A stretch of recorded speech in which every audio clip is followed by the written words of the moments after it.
기도하고 시작하겠습니다. 하나님 아버지 감사합니다. 무척 무더웠던 지난 여름을 이제 보내고 우리가 9월을 이제 맞습니다. 여전히 이 9월에도 무더위는 계속되고 있습니다. 우리에게 건강을 주시고 또 이렇게 믿음의 눈과 마음을 주셔서 성경에 대한 사모하는 마음 주심을 감사드립니다. 이번 한 학기 10주간 동안 히브리서를 통해서 하나님의 놀라운 은혜를 체험하는 이 시간이 되도록 축복해 주시옵소서. 오늘 저희가 이제 히브리서 강의의 그 전체적인 그 아웃라인과 제1장을 공부하려고 합니다. 하나님, 우리가 알지 못하고 깨닫지 못한 부분들을 이 시간을 통해서 알아가면서 점점 더 예수 그리스도를 닮아가는 우리 모두에게 은혜를 덧입혀 주시옵소서. 감사드리며 예수님의 이름으로 기도드리옵나이다. 아멘. 자, 이제 줌으로 오신 분들도 계시고 여기 오늘은 또 그래도 많이들 강의실에 오신 분들도 꽤 있으시네요. 자, 이제 프린트를 펼치시고 지금 이제 줌으로 보시는 분들, 컴퓨터로 보시는 분들은 이제 이 페이지를 보시면은 여러분들이 이제 이 히브리서가 신약 성경 27권 중에서 어떤 위치를 차지하고 있는가. 여러분 아시다시피 신약 성경은 제일 처음에 복음서로 시작되죠. 그리고 이 복음서와 바울 서신을 연결시켜주는 연결고리의 역할을 하는 역사서인 사도행전. 그죠? 사도행전. 그리고 이제 그 바울 서신에 이어서 공동서신이라는 그 카테고리 속에 히브리서는 이제 포함됩니다. 그럼 공동서신은 히브리서, 야고보서, 베드로전후서, 요한 1, 2, 3서, 유다서. 그리고 이제 신약성경의 마지막, 신구약 성경의 마지막인 요한계시록. 그러니까 이 총 27권이 있는데 이 27권이 정말 읽을 때마다 은혜로운 내용도 많지만 참 이해하기가 쉽지가 않은 본문들이 너무 많아요, 성경은. 자, 그래서 이제 이 본문들 중에서 오늘 이제 우리가 히브리서를 공부하려고 합니다. 자, 히브리서를 읽으면서 들어가 보겠습니다. 히브리서는 처음 성경을 읽는 많은 성도들에게 이해가 참 어려워요. 쉽지 않아요. 신약의 그 바울 서신과 공동 서신들과 전혀 전개 방법이 다릅니다. 왜 다른가? 당시 이 서신들은 오늘도 마찬가지지만 오늘 저희는 뭐 편지 잘 안 쓰잖아요. 카톡이 완전히 차지를 해가지고. 자, 서신들에서 중요한 건 뭐예요? 인사말이잖아요. 그런데 이 서신에는 인사말이나 이 서신을 쓰는 저자 본인에 대한 아무런 언급이 없어요. 아무 얘기가 없어요. 뭐 잘 지내냐 하나님의 은혜로. 우리가 로마서나 그 바울 서신에 보면은 언제든지 처음에 어느 교회를 보내는 편지를 보면 인사가 나오잖아요. 근데 히브리서는 인사말이 없어요. 그리고 이 히브리서의 특징 중에 또 하나는 구약의 내용이 참 많아요. 그래서 그 29개의 그 구약의 본문들이 깔려 있어요. 그래서 구약 성경에 대한 배경을 전혀 알지 못하는 분들은 이거 무슨 소린가? 고개를 갸우뚱할 수밖에 없는 그런 본문들이 참 많아요. 자, 그리고 하나님과 하나님 백성 간의 그 새로운 언약, 새 언약에 대한 설명 부분은 히브리서의 수신자, 히브리서를 읽는 자가 유대교에서 기독교로 당시에 개종한 자들임을 암시하고 있다. 이게 뭐냐면은 히브리서의 독자는 그러면 누구예요? 유대인들이에요. 유대인들 중에 예수를 믿는 그 1세기의 교우들이에요. 자, 그래서 이제 1장에서 우리가 보면은 이 시작이 이제 예수님은 어떤 분인가로 이제 설명을 하는데 이 예수님은 구약의 어느 선지자나 어떤 그 유명한 무슨 뭐 우리가 잘 아는 아브라함이나 모세나 이런 어떠한 선지자들보다도 그리고 천사보다도 우월하다. 여기 천사라는 그 어, 대상을 특별히 히브리서 기자가 쓴 것은 이 유대의 배경에는 그렇게 천사를 숭배하고 천사를 아주 높이 받드는 그러한 전통이 있었어요. 그래서 이 천사에 대한 이야기, 선지자에 대한 그 비교를 이제 예수님과 하고 있는 거예요. 자, 그래서 1장 6절에 보면은 어떤 표현이 있냐? 하나님의 모든 천사가 누구에게 경배할지어다? 예수께 경배할지어다. 자, 이 얘기는 뭐예요?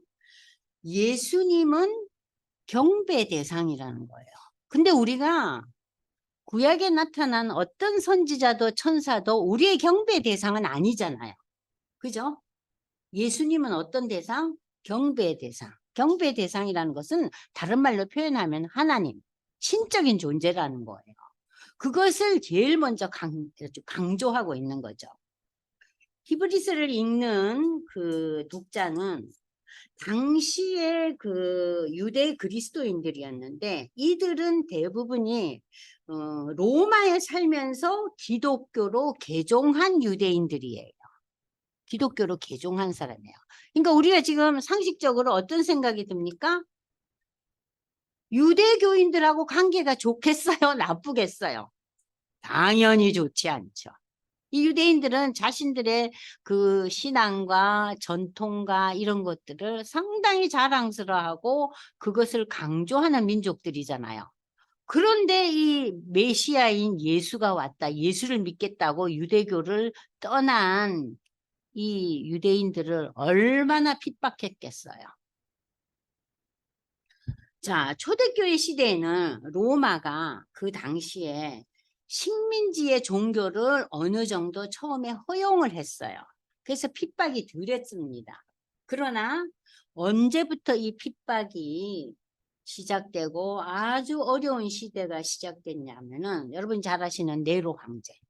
네로 황제는 AD 54년에서 68년까지 14년 동안 이제 통치를 하면서 말년에 와서는 정신적으로 문제가 있고 하여튼 우리가 이제 역사에서 배우잖아요. 이 네로가 완전히 이 네로 황제가 굉장히 머리도 좋고 똑똑한 사람이었어요. 그러니까 황제가 되었죠. 그런데 이제 자기의 그 배경이나 여러 가지 얽혀가지고 이 사람이 완전히 정신적으로 이상한 사람이 되잖아요. 그래갖고 이 뇌로 황제의 그 방황과 정신적인 그 문제로 인해서 이 로마 자체가 아주 흔들리죠. 이 시대부터 평화의 시절은 지나가고 기독교는 박해의 대상이 됩니다. 아주 어려움을 많이 겪습니다. 거기에 가중해서 유대인들도 유대 그리스도인들을 엄청나게 박해해요. 왜냐하면은 그리스도인들이 점점 확산되고 여러분들 사도행전 2장 보셨잖아요. 3장, 4장 쭉 보면 어떻게 돼요? 예루살렘 교회에 막 하루에 3,000명씩 모여서 찬송을 하고 뭐 예수를 경배하고 막 이렇게 되니까는 유대인들의 눈에서 그냥 도끼가 나오는 거예요. 그래서 엄청난 핍박 속에서 이 사도들을 제외한 사도들과 그의 가족들을 제외하고 예루살렘 교회를 다 떠나잖아요. 여러분들 그 사도행전에 나오잖아요. 떠나서 그들이 어디로 가요? 소아시아로 가요. 오늘날 터키 지역이죠. 그래서 이 안디옥을 중심으로 해서 기독교는 소아시아의 아주 그 범위를 넓혀가는데 그 소아시아의 그 복음이 전파되는 과정에서 그 체계를 세우고 전도 여행을 한 자가 누구예요? 바울이에요. 그러니까 하나님께서 베드로는 예루살렘 교회에 남겨놔요. 사도들과. 그러나 바울은 어딜 갑니까? 소아시아와 그리스와 나중에 로마까지 가잖아요. 그러니까 하나님의 그 놀라운 계획 속에서 12사도의 역할, 바울과 또 디모데와 디도와 그 여러 이제 그 믿음의 형제들의 그 역할이 이렇게 구분되면서 복음이 전 세계로 확장되는 거예요. 뭐 가운데서? 핍박 가운데서. 그러니까는 이 핍박의 세월이 어떤 의미에서는 기독교가 전 세계의 종교가 되는 전 세계의 신앙의 체계를 이루는 큰 역할을 하는 거예요. 그래서 우리가 이제 좀 어려움이 오고 힘든 일이 왔을 때 굉장히 고달파서 어쩔 줄 몰라 하는데 많은 분들이 그러잖아요. 어려움이 우리에게 무엇을 줍니까? 신앙에 대한 새로운 안목을 주고 우리에게 인내를 주고 우리에게 신앙의 큰 하나의 더 큰 틀을 만들어 주잖아요. 마찬가지. 자, 유대인들도 역시 그리스도인들이 점차 확산되고 숫자적으로 늘어난다 심한 질시와 비난을 가하면서 기독교를 박해합니다. 이러한 시대적인 상황 속에서 기독교로 개종한 유대인들이 너무 힘드니까 다시 유대교로 그냥 갈라 그래요. 아유, 이렇게 나를 힘들게 하는데 뭐 그냥 다시 옛날에 우리 전통과 율법으로 돌아가야지. 그것을 방지하고 막기 위해서 히브리서가 기록된 거예요. 기록 목적이. 그래서 이 기록이 내용이 뭐냐? 첫 번째, 예수님이 우월하신 분이다. 누구보다도 선지자보다도 천사보다도. 예수님은 하나님의 아들로서 하나님의 계시자이시다. 인간과 비교할 수 없는 존재다. 그러한 예수님의 우월성과 그리스도를 믿는 믿음으로 우리가 구원을 얻는 기독교 신앙의 본질에 대해서 무엇을 배경으로 쓰고 있어요? 구약을 배경으로 하고 쓰고 있어요. 그래서 히브리서를 이해한다는 것은 구약을 온전히 바탕으로 해서 신약에 와서 이 예수가 메시아로 오신 예수가 무엇을 바탕으로 온 거예요? 구약의 배경을 바탕으로 오신 거예요. 그러니까 예수님은 뜬금없이 오신 분이 아니에요. 구약에서의 예언의 약속의 성취가 예수님이라는 거예요.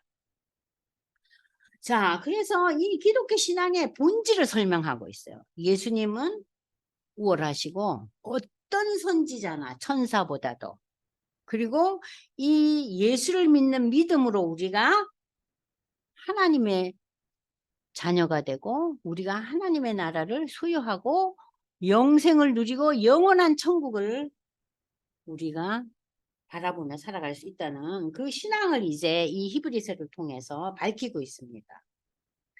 그러면서 이제 유대인들의 그 구약적인 신앙은 뭐예요? 유대교 신앙은 하나님 신앙이잖아요. 그러면 예수 신앙은 뭡니까? 메시아로 오신 예수를 통해서 인류가 어떻게 돼요? 하나님의 자녀가 되잖아요. 구원을 받잖아요. 이게 새 언약이잖아요. 자, 그래서 예수 그리스도를 통한 구원의 신앙으로 안내를 하고 있는 겁니다. 그래서 이 히브리서를 카테고리가 세 가지로 나눠집니다. 1장에서 4장까지는 성육신한 예수의 그 신적인 속성과 이 예수 그리스도의 품성의 우월한 존재라는 거. 인간과는 비교할 수 없는 신적인 존재라는 것을 이제 설명하고 4장 후반에서 10장까지는 그리스도의 신적인 그 사역을 설명을 하면서 이 사역의 우월하심을 또 이야기하고 있습니다. 자, 그리고 10장 이후에서부터 13장까지는요. 지금 1장에서 10장까지 예수의 그 우월하심, 신적인 존재인 이 예수. 예수는 우리를 구원하시기 위해서 오셨다. 라는 그것을 바탕으로 해서 예수를 믿는 믿음에 대해서 그리고 그 믿음을 가지고 우리가 어떻게 인내하면서 이 세상을 살아가야 되느냐. 그래서 10장, 11장, 12장, 13장은 믿음을 가지고 우리가 이 땅에서 어떻게 인내하면서 서로 돌아보며 서로 사랑하며 모이기를 힘쓰는 자들이 되느냐. 언제까지? 예수님이 오실 때까지. 그게 이제 마무리예요.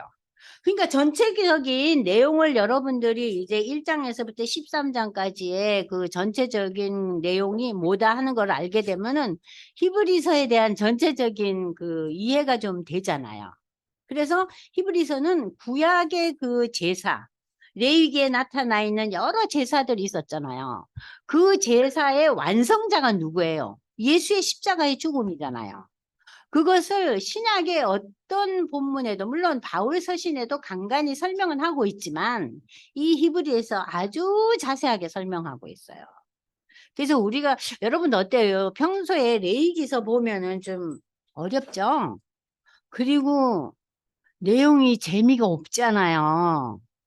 제사 드리고 뭐 양을 어떻게 죽이고 그거 별로 재미가 없잖아요. 유대인들한테는 그게 의미 있을지 몰라도 우리는 읽어보면은 아니 무슨 이렇게 피를 뿌리고 저는 그 아프리카 가가지고 그 양 잡고 염소 잡는 거 보니까 너무 피비린내 나고요. 그리고 그 양은 그 죽일 때 정말 우리 성경에 나타나 있듯이 너무 조용해요. 가만히 죽어요. 염소는요, 너무 시끄러워요. 염소는 한마디로 포악을 떨어요. 안 죽으려고.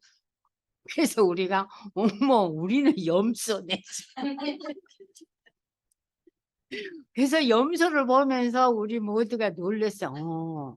우리가 염소의 모습이다. 우리는 양의 모습이 아니구나. 양은 너무 조용해요.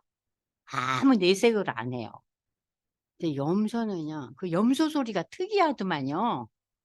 아, 그리고 이제 죽이고 피를 막 이렇게 하는데 그냥, 와, 냄새가요. 그 옛날 사람들은 그런 그 제사를 드린 거예요. 제사를 드린. 그러니까 이번에 이제 히브리서 보면서 여러분들이 이제 구약의 그 제사에 대한 내용도 조금씩 볼 거예요.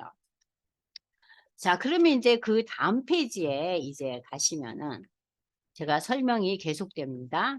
이 히브리서의 저자는 그래서 본문에 나타나 있지 않다 그랬잖아요. 확실히 나타나지 있는데 후대식 이제 그 신학자들은 바울이냐 바나바냐 아볼로냐 누가냐 하고 학자들마다 견해가 분분했어요. 그런데 3세기의 유명한 교부 오리겐이라는 사람이 무슨 얘기를 했냐? 히브리서를 기록한 자는 오직 하나님만이 아신다. 우리는 모른다는 거예요. 그런데 그 결론을 학자들이 맞다. 오리겐의 표현이 제일 정확하다. 그렇게 지금 보고 있어요. 그래서 히브리서는 지금 저자가 알려져 있지 않고 있습니다. 그리고 기록 연대도 이제 구체적으로 나타나 있지 않아요. 그러나 그 성도들에 대한 박해가 시작됐고 디모데에 대한 여러 얘기들이 나오고 또 이런 그 시대적인 배경을 봐서 네로 황제 시대의 기독교 박해 이후부터 예루살렘 성전이 파괴되기 이전, AD 70년 이전, 그러니까 AD 한 64년 이후부터 70년 그 사이에 기록된 것이 아닌가. 그 정도 추정하고 있어요. 여러분들이 이제 신약이나 구약이나 이제 우리가 그 이스라엘 유대 나라의 역사와 함께 그 신약으로 넘어오면서 이 역사를 여러분들이 이거를 조금 이렇게 잘 기본적인 흐름을 알고 계셔야 돼요. 그래서 그 성경의 역사는 우리가 이제 제일 먼저 중요한 게 하나님의 천지 창조로 시작되잖아요. 그러니까는 기독교의 역사는 분명한 시작이 있어요. 창조가 시작이잖아요. 그리고 기독교의 역사는 끝이 엔딩이 있어요. 그게 뭐예요? 예수의 오심과 모든 믿는 자들, 그러니까 이 땅에 그 당시에 살고 있는 자나 이미 천국에 간 자들이 그 구원의 완성, 그게 이제 마지막이잖아요. 엔딩이잖아요. 그리고 중간에 뭐가 있어요? 역사의 가장 클라이막스라는 예수의 오심. 그러니까 여러분들이 기독교 역사를 생각할 때는 시작과 마지막과 클라이막스인 예수의 오심. 그 세 가지 역사를 놓고 기독교 역사는 뭐예요? 그러니까 직선의 역사죠. 윤회설이 아니죠. 직선의 역사예요. 그래서 이 역사 속에서 이제 중요한 여기 지금 예루살렘 성전 파괴가 나오잖아요. 그런데 이 성전 파괴를 왜 중시하냐 하면은요. 이 유대 신앙에서는 성전이 가장 중심이 돼요. 성전은 하나님의 임재를 상징하기 때문에. 그러니까 성전에 가면은 하나님 계신다는 거예요. 그래서 오늘날 우리는 이제 교회 간다 그러죠. 교회. 교회 간다 그러면 물론 하나님 성령으로 내 안에 거해요. 그러나 교회 가면은 내 안에 거한 그 하나님의 그 현현이 더 우리가 절실하게 더 깊이 여러 사람과 함께 공존하면서 누리잖아요. 그래서 이 성전이 중요한데 여기 지금 예루살렘 성전 파괴가 AD 70년이라는 것은 여러분들이 기억을 하셔야 돼요. 이 역사적인 그 사건. 그럼 이 성전이 지금 이 예루살렘 성전이 AD 70년에 파괴되면서 지구상의 성전은 사라져요. 유대인들이 세웠던 성전은. 그럼 제일 먼저 세운 성전이 뭐예요? 솔로몬의 성전이죠. 그리고 이제 이 솔로몬의 성전이 AD BC 586년에 바벨론에 의해서 파괴되잖아요. 불타잖아요. 그죠? 그래서 다시 세운 성전이 바사 왕의 도움으로, 고레스의 도움으로 새로 짓죠. 그게 무슨 성전이에요? 수룹바벨 성전이죠. 그죠? 그러나 이 수룹바벨 성전도 헬라가 들어오면서 헬라가 어떻게 돼요? 이 성전에 돼지피를 뿌리고 이 성전이 더럽힘을 당하잖아요. 불타지는 않았지만. 완전히 더럽힘을 당하고 이방의 잡신들의 형상이 수룹바벨 성전 안으로 들어와요. 그러니까 성전이 불탄 거 이상으로 그 의미를 상실했죠. 자, 그러고 난 뒤에 이제 헤롯 대왕이 자기가 오리지널 유대인이 아니잖아요. 그러니까 유대인들하고 관계가 나쁘죠. 근데 유대인들한테 좀 뭔가 좀 환심을 사기 위해서 헤롯 성전을 짓는 거예요. 그 헤롯 성전이 지금 여기서 말하는 AD 70년에 파괴된 거예요. 그러니까 역사상 성전이 몇 개 있었어요. 솔로몬 성전, 수룹바벨 성전, 헤롯 성전이에요. 그리고 성전은 지구상에서 사라져 버려요. 그래서 지금도 유대인들은 성전을 다시 복원하고 짓는다는 그러한 그 꿈을 가지고 있어요. 그런데 예수님께서는 이 땅에 오셔서 무슨 얘기를 하세요? 내가 성전이라 그러잖아요. 그러고 난 뒤에 이 예수님이 떠나시고 난 뒤에 바울은 무슨 얘기를 합니까? 여러분들 한번 찾아보실까요? 자, 여러분들이 보시면 고린도전서 3장 16절에 무슨 얘기가 나와요? 너희 성도들이 하나님의 성전이라 그러잖아요. 그죠? 이제 우리 성도가 뭐예요? 성전이에요. 성전이에요. 우리가 성전이에요. 자, 그러고 난 뒤에 이 계시록 21장 22절을 한번 보세요. 성전은 어떻게 나타나는가? 한번 읽어볼까요? 이거는 참 중요한 본문이에요. 앞으로 우리에게 다가올 일이잖아요. 여러분들 계시록의 내용은 앞으로 우리가 이제 다가올 내용들이기 때문에 제가 다시 한번 계시록은 정말 강의를 다시 한번 하고 싶어요. 자, 계시록 21장 22절을 한번 다 같이 읽어 보겠습니다. 시작.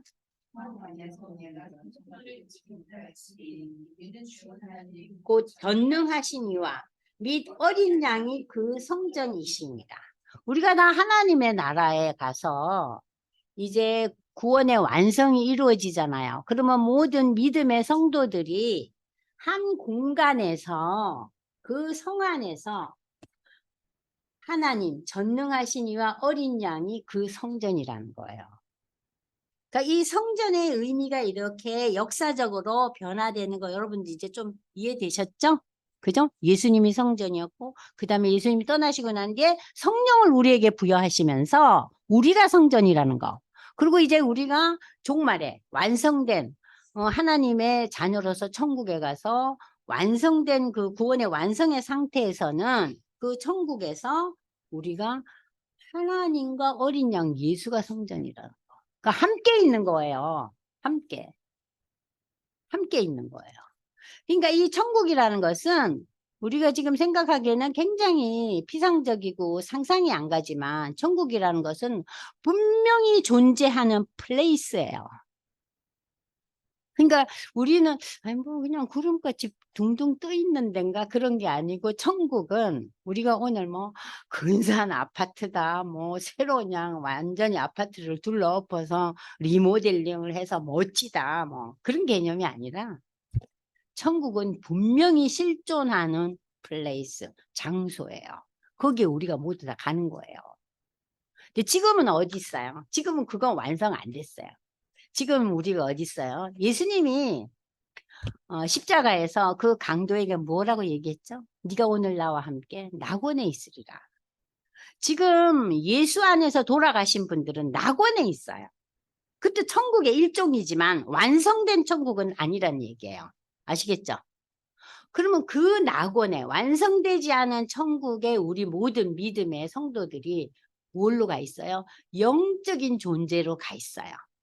그런데 완성된 천국은 영과 육이 다시 다 결합되는 거예요. 그래서 여러분들 사도신경 할 때 뭘 얘기해줘? 맨 마지막에 몸이 다시 사는 것과. 그러니까 우리의 몸이 실체가 우리가 죽으면은 이 육신이 다 썩잖아요. 그래서 지금 낙원에는 어떻게 가 있어요? 영적인 존재예요. 그러나 마지막 날 완성할 될 때는 우리가 부활의 몸을 입고 가 있는 거예요. 이해되시죠? 그러니까 여기 있잖아요. 지금 나오잖아요. 하나님과 어린 양이 있고 우리도 거기 있다는 거예요. 그 천국에. 구체적인 장소에.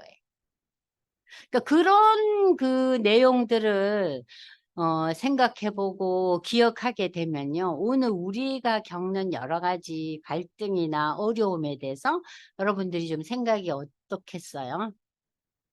많이 내려놓게 되죠. 근데 왜 여기에 이렇게 매달리고 힘들어하고 여기에 이렇게 정신을 못 차리는가? 저도 마찬가지예요. 그냥 속상해하고 힘들어하고 머리를 흔들고 왜 이렇게 살아야 되는가? 그럴 때 보면은 뭐 예수 언제 믿었나 싶어요. 그잖아요. 근데 이제 아니지 왜 이러고 또 있지? 그러면서 그 영원한 나라 천국에 가는데 왜 이렇게 이 세상의 것들과 세상의 명예와 세상의 권위와 세상의 그 질서와 가치관에 이렇게 내가 휘둘려 있는가 하는 생각하게 되잖아요. 그 가치관을 참 내려놓기 어려워요. 그 영원한 천국에 새로운 몸을 입고 하나님의 그 자녀로 우리는 새로운 존재로 산다는 그런 부활의 신앙이 없으면은 이 땅에서의 그 가치관을 내려놓을 수가 없어요. 어떻게 내려놔요? 이게 지금 이렇게 중요한데. 우리 남편이 요번에 승진 발령에 떨어졌어요. 그럼 마음이 무너지죠. 본인과 와이프들이. 그렇잖아요. 우리 아들이 속을 썩인다. 딸이 시집 갔는데 이혼했다. 이런 사건이 터질 때 어떻겠어요? 그러니까 세상의 가치 기준만 사로잡혀 있으면요. 정신을 못 차려요. 비교하게 되면서. 근데 뭘 가지고 우리가 그걸 해결해요? 부활신앙이에요. 그래서 기독교는 이 땅에 살면서 우리가 복을 누리고 평안을 누리고 잘 먹고 잘 사는 축복의 종교가 아니에요. 부활의 신앙을 바라보는 정말 특별한 신앙세계예요. 그래서 우리가 전도해야 되는 거예요. 예수 안 믿으면 거기를 못 가는데 기도하지 않을 수가 없죠. 그러니까 여러분들이 이 요번에 히브리서를 보면서도 그 어려움 속에서 이 히브리서 기자가 너희가 인내하라. 인내하고 그곳을 바라봐라. 그리고 돌아보고 서로 사랑하고 소망을 가져라. 그러면서 이 히브리서가 끝나요. 근데 여러분들 요즘 살면서 어때요? 너무 세상에 빠져 살잖아요. 그죠? 저도 마찬가지예요. 남편하고도 걸핏하면 싸움하고 애들하고도 부딪히고요. 시집장가 간 자식들하고 왜 부딪혀야 돼요? 내배둬야 되는데. 근데 제가 또 내배두지를 못해요. 꼴을 못 보는 거죠. 그러니까 그 부활의 그 소망의 신앙이 얼마만큼 우리 인생의 삶의 퍼센테이지를 차지하느냐. 근데 이제 그 퍼센테이지가 점점 많아지면서 그 조금씩 이제 덜 하죠. 싸움을 10번 하던 걸 한 8번 하고 5번 하고. 그래서 요새는 이제 우리 딸하고 좀 덜 싸워요. 입으로 온 게 딸이잖아요. 아들하고는 싸움이 안 되죠. 싸울 수가 없죠. 너무 단단하기 때문에. 엄마는 을풋이요. 나는 몰이요. 그러잖아요. 완전 무시죠. 예? 자, 그래서 이제 여러분들한테 제가 성전의 의미를 이제 설명을 해드렸어요. 머리에 잘 담으시고요. 히브리서는 예수 그리스도의 우월하심을 설명하면서 그 바탕의 결국은 믿음으로 끌어가요. 믿음. 우리가 믿는 주 예수의 그 우월하심이 뭘 설명하기 위해서? 믿음. 예수에 대한 믿음. 그래서 우리가 잘 아는 11장은 믿음의 장으로 알려져 있죠. 그죠? 여러분 기억하시잖아요.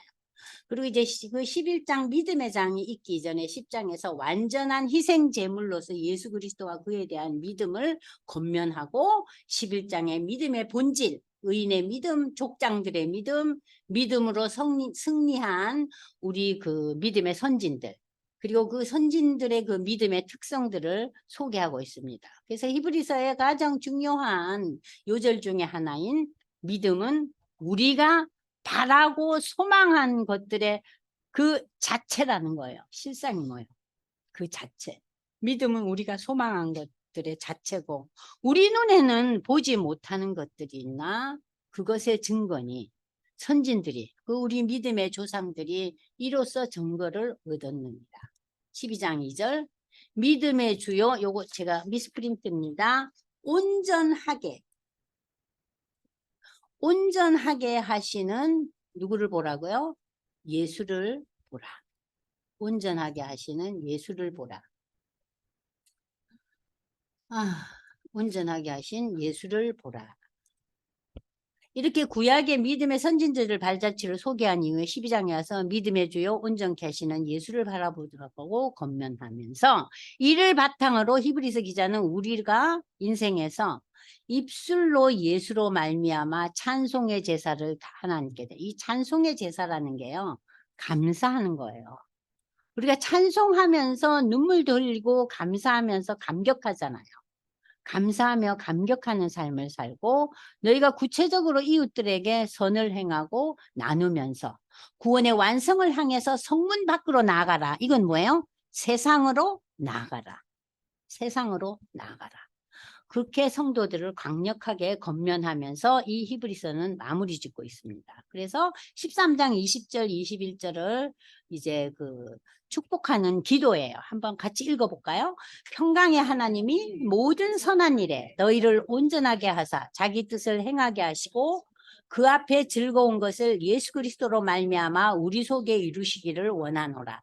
영광이 그에게 세세 무궁토록 있을지어다. 아멘. 이렇게 이제 히브리서가 끝나요. 자, 저자와 기록연대는 제가 설명했잖아요. 이미 그죠? 자, 기록연대는 AD 65년에서 70년 사이에 예루살렘 성전이 파괴되기 이전에 기록됐고 저자는 하나님만이 아신다는 거. 그리고 기록 동기와 수신자, 특별히 이제 개종한 유대 기독교인들 이게 복음의 진리를 확실하게 알려주면서 그런 여러 가지 핍박과 어려움 속에서 잘 인내하고 극복하라는 거예요. 그리고 그리스도의 우월하심과 완전하심을 증거함으로써 기독교에 대한 설명을 아주 유대의 그러니까는 구약 성경을 바탕으로 해서 그 설명을 하면서 복음 전파를 위해서 이제 기록됐다. 또 당시 로마에 살고 있던 초대 그리스도인들 뿐만 아니라 모든 오늘날의 성도에 이르기까지 예수 그리스도와 더 친밀한 교제를 나눌 수 있도록 인도하면서 오늘의 그 고난과 시험을 잘 이겨나가라, 인내하라는 그러한 본문입니다. 히브리서 저자와 기록연대가 정확하게 알려져 있지는 않으나 수신자에 대해서는 이 기록에 된 내용을 보고 우리는 충분히 알 수 있죠. 기독교 신앙에 대한 유대인들과 로마의 핍박으로 당시 많은 그 어려움을 받던 믿음이 연약한 상태에 있는 이들에게 뭐라 그래요? 10장 우리 한번 읽어볼까요? 10장 35절로 39절. 자, 히브리서 10장 30 찾으셨어요? 자, 한번 읽어볼까요? 시작. 35절로 39절입니다. 그러므로 너희 담대함을 버리지 말라. 이것이 큰 상을 얻게 하느니라. 너희에게 인내가 필요함은 너희가 하나님의 뜻을 행한 후에 약속하신 것을 받기 위함이다. 잠시 잠깐 후면 오시리가 오시리니 지체하지 아니하시리라. 나의 의인은 믿음으로 말미암아 살리라. 또한 뒤로 물러가면 내 마음이 그를 기뻐하지 아니하리라. 우리는 뒤로 물러가 멸망할 자가 아니요 오직 영혼을 구원함에 이르는 믿음을 가진 자니라. 이렇게 이제 10절에서 이야기하면서 11장에 와서 믿음의 조상들에 대한 이야기를 하고 있죠. 신앙에 대한 배교는 당시 그 신앙 공동체의 존립에 큰 위기를 초래했습니다. 자, 이 시대에 많은 사람들이 이제 예수를 이제 믿기 시작했는데, 이 예수를 믿는 상황에서 이제 견디지 못하고 떠나는 상황이 계속 이제 돌발을 하게 되면은 이 믿음의 신앙 공동체에 얼마나 어려움이 많겠어요. 이런 상황에서 하나님의 말씀과 능력을 경험했음에도 배교를 하는 자는 하나님의 아들 예수 그리스도를 다시 십자가에 못 박아 욕되게 하는 것이라고 이 6장에서 이야기하고 있어요. 그러면서 끝까지 소망을 갖고 믿음과 오래 참음으로 하늘의 복을 누리는 자가 되라 그랬어요. 그래서 여기 조금 전에 읽은 우리 그 너희 인내가 필요하면 너희가 하나님의 뜻을 행한 후에 약속하신 것을 받는다. 이 약속이 35절에 큰 상을 받는다 그랬죠. 큰 상. 그러니까 여러분들 우리가 구원이라는 것은 신앙의 고백으로 우리가 구원받고 하나님의 자녀가 돼요. 그러면은 구원을 받아서 하나님의 자녀가 됐다고 해서 거기서 다 똑같느냐? 다 똑같지 않아요. 상급이라는 단어가 나오잖아요. 구원은 우리가 다 받아요. 그런데 우리 친구 A는 상급을 하나를 받고 우리 친구 B는 상급을 2개 받든다. 그건 뭐예요? 그랬더니 어느 분이 어머 천국 가도 레벨이 있네요. 아우 스트레스 받네요. 그러는 거예요. 그래서 제가 스트레스 받을 필요 없어요. 거기서는 비교도 없고 거기서는 하나님과 나와의 관계만 있어요. 거기는 비교할 수가 없는 데예요. 이 세상에 그 가치 기준을 가지고 상급을 생각하시면 안 돼요. 이 세상의 상급은 어때요? 때로는 공정하지만 때로는 어때요? 공정하지 못한 상급이 있기 때문에 세상이 늘 문제를 일으키잖아요. 근데 하늘의 상급은 하나님의 공정함 속에서 집행되기 때문에 우리가 뭐라고 얘기할 게 없어요. 우리는 뭐 하면 돼요? 그냥 받아들이면 돼요. 아, 나는 상급이 하나구나. 뭐 저 사람은 상급이 10개구나. 거기에 대해서 우리는 이의가 없는 거예요. 그러니까 문제될 게 없죠. 근데 성경을 읽으면서 자꾸 세상의 기준과 가치관을 가지고 생각을 하니까 우리가 와 천국도 레벨로 있네. 아이고 무시라. 천국은 분명히 상급이 달라요. 그건 아셔야 돼요. 뭐 하나님이 공정하신데 상급이 달라야 되지 않겠어요? 예? 그게 공정한 심판 아니에요? 그죠? 돌아가시기 직전에 예수 영접하고 믿고 예수님 나라에 갔어요. 구원은 받았어요. 그분과. 아, 이렇게 핍박당하고 어려움 겪으면서도 이 신앙의 그 상황을 극복하고 살려고 발버둥 친 사람하고 똑같으면 하나님 공정하지 않으시죠. 그잖아요. 그러니까 상급이 있다는 거 여러분들이 기억하셔야 돼요. 그렇지만 스트레스 받을 거는 없어요. 왜냐하면 공정하기 때문에. 그죠? 자, 그리고 이제 세 번째. 신앙의 열정이 식어가고 예배를 소홀히 하며 모이기를 두려워하는 성도들. 그러니까 점점 위축이 돼가니까 그 예배에 가는 거를 어려워하고 두려워하고 또 이 유대교인들한테 발각되면은 내가 또 무슨 변을 당하나 어려운 일을 당하나 하면서 두려워하는 그 시대의 성도들에게 예수의 오심, 재림을 바라보면서 오늘만을 바라보지 말고 예수의 오심, 재림 그것을 바라보면서 모이기를 힘쓰고 서로 돌아보라고 위로하고 격려하면서 이 히브리서가 끝난다는 거예요. 여러분 이제 히브리서 끝났어요. 기본적인 흐름은 다 아신 거예요. 이제 보다 더 이제 구체적인 거를 이제 우리가 배워 나가는데 여기 쭉 보시면 전체적인 흐름이 챕터 1, 2, 3가 있잖아요. 그럼 챕터 1은 예수의 우월하심. 예수님의 사역은 무엇인가? 예수님의 사역은 대제사장이시고 또 멜기세덱의 반차를 따라간다. 이 반차라는 것은 멜기세덱의 계열을 따라간다. 멜기세덱은 인간이 아니잖아요. 그죠? 신적인 존재잖아요. 하나님의 존재잖아요. 그러니까 그 하나님의 계열이라는 거예요. 예수님이. 그리고 그 완전한 희생 제물이신 예수님. 그래서 예수의 그 희생의 제사는 1회로 단번에 끝났잖아요. 구약의 제사는 어때요? 맨날 지내고 그 유대 전체 그 1년에 한 번 대속죄일날 뭐 그냥 그 유대 사람들이 다 일어나서 특별한 날이잖아요. 대속죄일. 그래가지고 그 특별한 제사를 또 지내잖아요.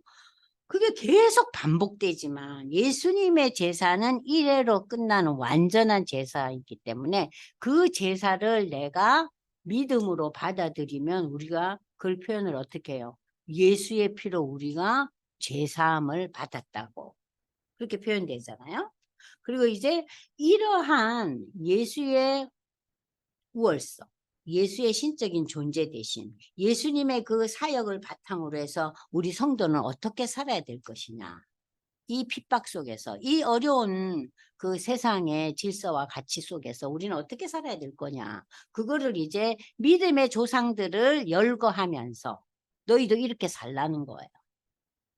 그리고 이제 이 성도들 향해서 축복하면서 이제 히브리서가 끝나요. 그러니까 히브리서의 그 구조를 보면요. 아주 조직적이고 정말 참 특별한 서신이에요.